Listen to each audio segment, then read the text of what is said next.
Hi folks, Dr. Bob McCauley, and I want to talk to you today about why we need to eat the foods we need and in what proportions if we want to be truly healthy. There's always a lot of arguments about, doctors say this, the media says that, it was reported, the medical establishment, there's a new health book out. Let me show you how it is, and I'll introduce you today my raw food pyramid.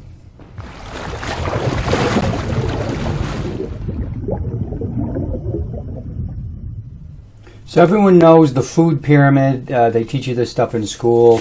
Every kid gets an explanation of this thing. And look at the, here it is here.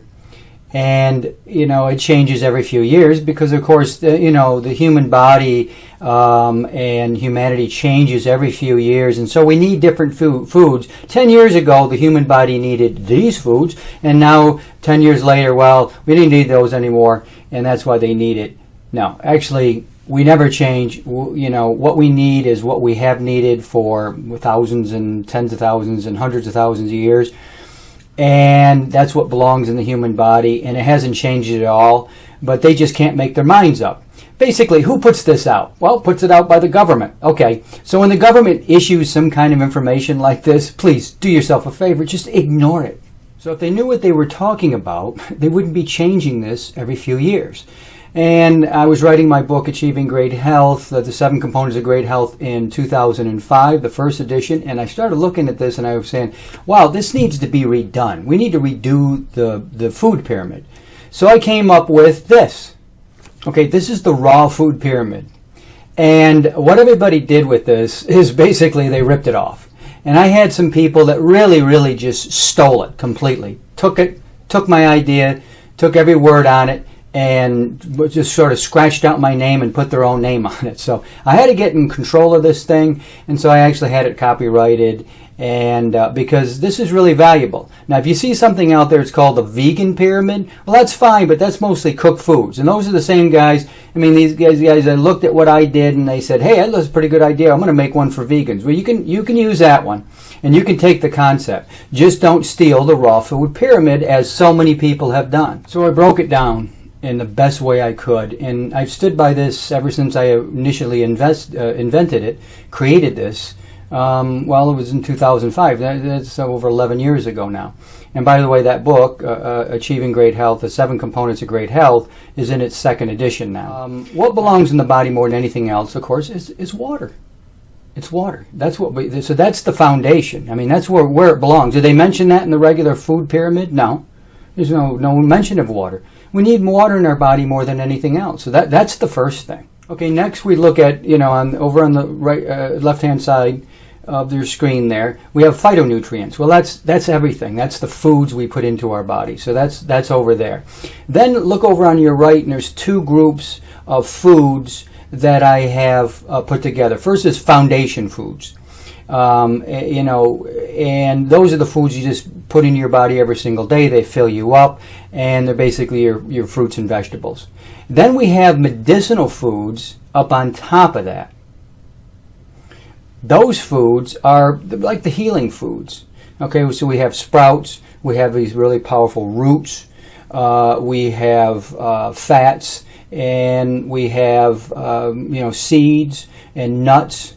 And then, of course, we have Spirulina and Chlorella. These are the medicinal foods. These are the foods that can really heal us. Herbal extracts really can heal us. Now, over to the left again, what I've broken it out basically in 3 categories. There's fibrous foods, okay, and that's all the foods that you can eat. I mean, there's plenty of nutrients, but that's where you're going to get a lot of fiber. And then up on top, we've got fat, and then finally protein. Now, I'm going to make a couple of points about all this. I want to say very important. Number one, of your caloric intake, the amount of calories you put into the body should be 10 to 15% protein, 10 to 15% fat, and the rest, about 80%, you could say 70 to 80, somewhere in there, should be fruits and vegetables, which you'd call carbohydrates. Now, what a lot of these diets have done, they're the ketogenic diet. So what they've done is they either really load up like the Atkins diet. They give you pure protein, Okay, pure protein. 80% of your diet's now protein. 80% of your diet's now fat. That's another one of these ketogenic diets. Okay, they're the death diets. Okay, you really got to avoid these diets. These are really, really dangerous. Will you lose weight? Yes. Your body goes into ketosis. That's what happens when you begin to starve. When your body goes into starvation, it produces all these ketones. So it's really, really dangerous. Stay away from those kind of diets. Okay, what they say, 80-10-10. 80-10-10 is 80% fruits and vegetables, 10% protein, 10% fat. No more than that. And that's the amount of calories you take into your body. Okay, let's briefly go through the raw food pyramid. Okay, first of all, what does belong in the body more than anything else? What's on the bottom? Water. If we would just drink water, of course, the right kind of water, I always tell you ionized water, right? But alkaline ionized water, this is what we should be drinking. But if people just drank enough water, you would see most of the disease would either be seriously abated or completely missing from our society. But people don't drink water. And it's impossible for the body to get water from any other place other than water itself.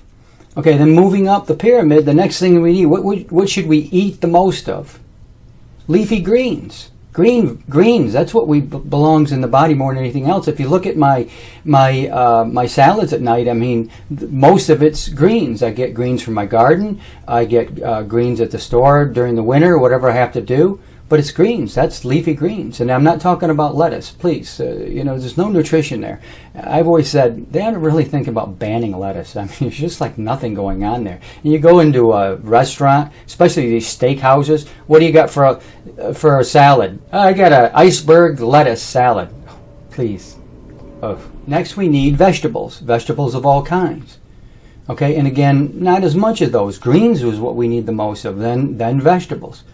After that, fruit. We don't want to eat too much fruit because there's, most fruit is a lot of sugar in it. Okay, now avocado is a fruit and it doesn't have any sugar. It's a great source of fat, as a matter of fact. But, not too much fruit because you don't want too much sugar especially if you're going to go out and burn that sugar off, yeah. But if you're a sedentary person, watch the fruit, watch the sugar. It'll just build up in your body and then you'll end up with things like yeast, mold, fungus, this kind of thing is overgrowth, which ends up just feeding, the sugar ends up feeding that even worse. So that's why it's up higher on the pyramid. Now that about does it for the foundation foods. After that, we get into the medicinal and the healing foods. Okay, those are sprouts. Okay, sprouts. Sprouts are incredibly powerful foods. You just take seeds, you soak them, you put them into a sprouter. There's a lot of different ways you can do it. And you got some of the most powerful foods you can ever imagine. To give you an idea, in a broccoli sprout, there's something called sulforaphane. Well, sulforaphane is a very powerful anti-cancer enzyme. So if you cook it, okay, you cook broccoli, there's no anti-cancer properties there at all. But you will find in one little tiny sprout, 3 to 5 days old, anywhere from 30 to 50 times more sulforaphane than you will in an entire head of broccoli. So the broccoli seed sprouts, it produces huge amounts of sulforaphane, and then that's it. And then that disappears into the plant. So you really want to have sprouts. I mean, it's my winter food, if you will. I'll do a whole video on this, and I've done a few others in the past. But I have like about 30 to 40 different types of seeds going throughout the winter. And that becomes really the foundation of my nutrition, or my salads, I should say, during the winter months. Up here in Michigan, it's cold. You can't get the fresh fruits and vegetables like that. Next is going up a little bit higher here, we got roots. Now you say, what roots? What are you talking about? Ginger, ginseng, burdock root, turmeric. These are just amazing foods. Again, very, very powerful foods here, folks. And you want to get them into your diet. You don't need a lot, but the roots are really powerful foods, and a lot of people just kind of ignore them. But it's anything that comes out of the ground. Now, potato comes out of the ground. There's no nutrition there. It's starch and carbohydrate. But all these other roots, even a radish, comes right out of the ground. Powerful foods. Then we move up a little higher. We have herbs and juicing grasses. Okay, so you can juice any kind of grass. We always say wheatgrass juice. Okay, that's just one kind. All grass is edible. and there are 50,000 different varieties. I think it's even more. It's closer to 60,000 different varieties of grass on the planet. And you can juice all those. You can go out to your front lawn and juice all the grasses out there. Just make sure it isn't sprayed. So it doesn't matter what kind of juice. And then herbs. Now, things we refer to as powerful foods that really we generally don't use as in culinary foods. Like, you make a salad with spinach, you tend not to make it with a powerful herb such as whatever, ginseng, you could say, or mucuna, or any of these herbs. But these really powerful herbs have incredible healing properties, and I'm always saying what you really want to do is go for the extracts, the concentrated form of the herb, and you'll get a lot out of a little bit. Okay, go a little higher. Now we get into the fat. Okay, over on your left side there, healthy fat. Okay, nuts and seeds. You don't want to overdo it. A lot of raw food, as I've noticed in the past, is they load up on a lot of nuts and seeds. They'll make an entire pizza, and the base will be sunflower seeds, or it'll be cashews. It's a good way to fill yourself up, but in the end, again, as I said, 10% of your caloric diet. Now, I have seeds every single night. I have about a dozen different types of seeds. I do flax seeds, I do milk thistle, all sorts of them, and I grind them up right before I eat, put them right on my salad. But those are really powerful foods. I only have about a tablespoon's worth, not too much more than that. But nuts and seeds that, of course, raw, and you don't want to cook them.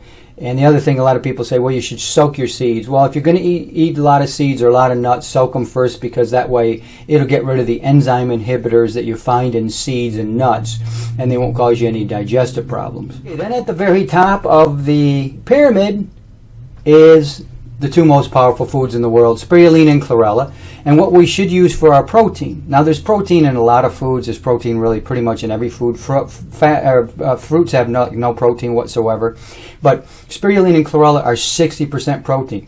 And so I constantly tell people, this is what you want to use for your protein, especially if you're a vegetarian or a vegan. It's the biggest mistake that people make.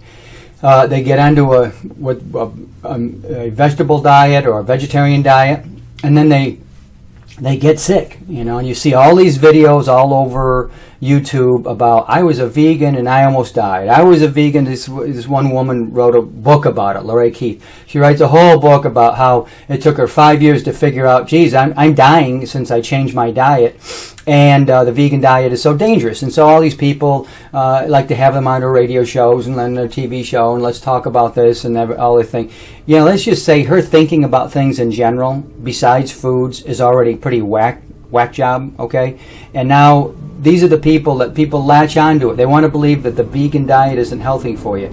Folks, you want to be a vegan, be a vegan. You don't want to be a vegan, doesn't matter to me. You want to be healthy, this is how you be healthy. And the two most powerful foods in the world, and you really got to have these in your diet, are spirulina and chlorella. They're 60% protein. So a small handful of either one with every meal, and that's all the protein you need for that meal. So those are the two most powerful foods in the world. They're up on top because you need the least amount of them. You don't really need a lot. Most nutritionally dense foods, broadest array of nutrients of any foods. You could live on them exclusively.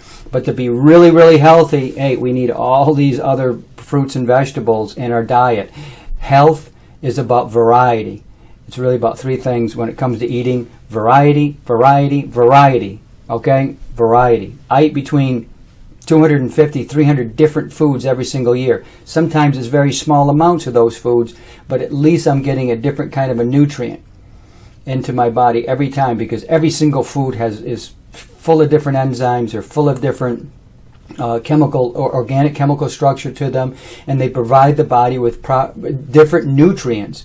And when you eat them raw like this, when you eat them, the raw, it's why it's the raw food pyramid. When you eat them raw, they're all foods, all fruits and vegetables have nutraceutical properties. They provide the body with the proper nutrition so the body can heal itself. So there it is, folks. The Dr. Bob's Raw Food Pyramid. As I said, if you see another raw food pyramid out there, it doesn't have my name on it. It's not mine, and it's been plagiarized.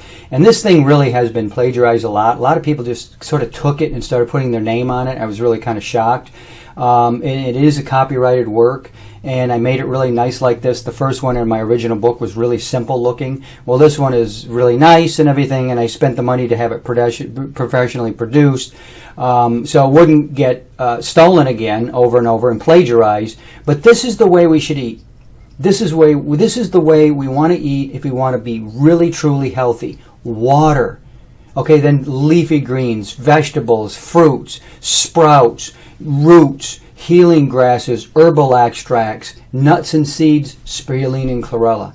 You follow these rules, and these are the rules I follow to be healthy, and I say it all the time, folks, my blood work comes back perfect, and it comes back perfect because, you know, this is the way I live. This is what I put into my body. A lot of people ask me all sorts of questions. What do you eat for breakfast? What do you eat for dinner? How do you eat? I'm going to answer those another time. But this is Dr. Bob's Raw Food Pyramid. I'm Dr. Bob McCauley. I'll see you next time.